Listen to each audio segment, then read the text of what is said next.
Let's look at some of the administrative matters relating to VAT.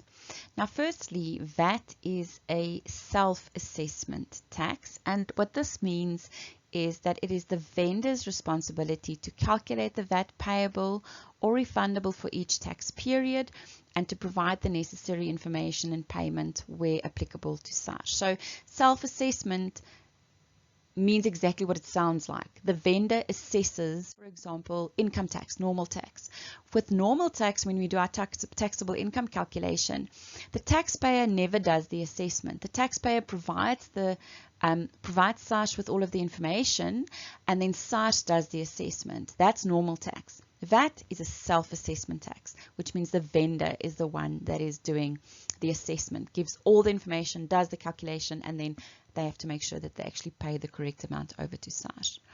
Our VAT return is known as a VAT 201, and this return, together with payment, must be submitted to SARS within 25 days after the end of the relevant tax period. So if we take a look at a quick example, if we've got a company whose 2-month VAT period ends on the 31st of March, right? So this is a category A VAT vendor. How do I know that? Can you remember? The tax period for the period ending 31 March is, of course, February and March.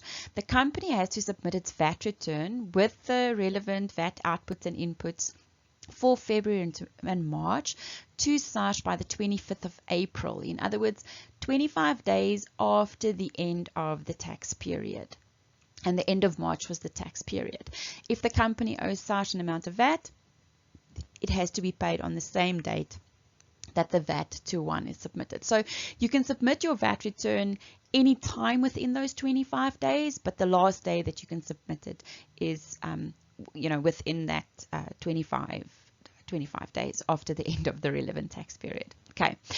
However, and I think the majority of taxpayers and vendors are actually doing this, if the vendor uses the SARS e-filing system. Now, the e-filing system is a system that really makes dealing with SARS easy in terms of the submission of returns. So if you do SARS e-filing, it's an electronic system for submitting your VAT 201 and payments, then you don't only have until the 25th of the next month. The vendor then has until the last business day of the month following the tax period to submit the VAT 201 and make the necessary payments. So you don't have to do it within 25 days. You can do it. You have that extra, let's call it a week, until the end of the month, but you have to make sure that it's submitted on the last business day of the month following the relevant tax period.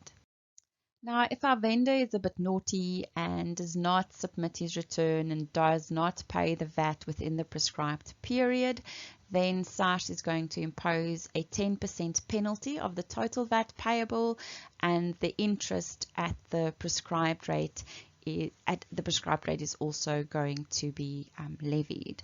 A quick question for you to think about: is a vendor that has this 10% penalty because they did not submit or pay their VAT in time, is that going to be deductible for normal tax? What do you think?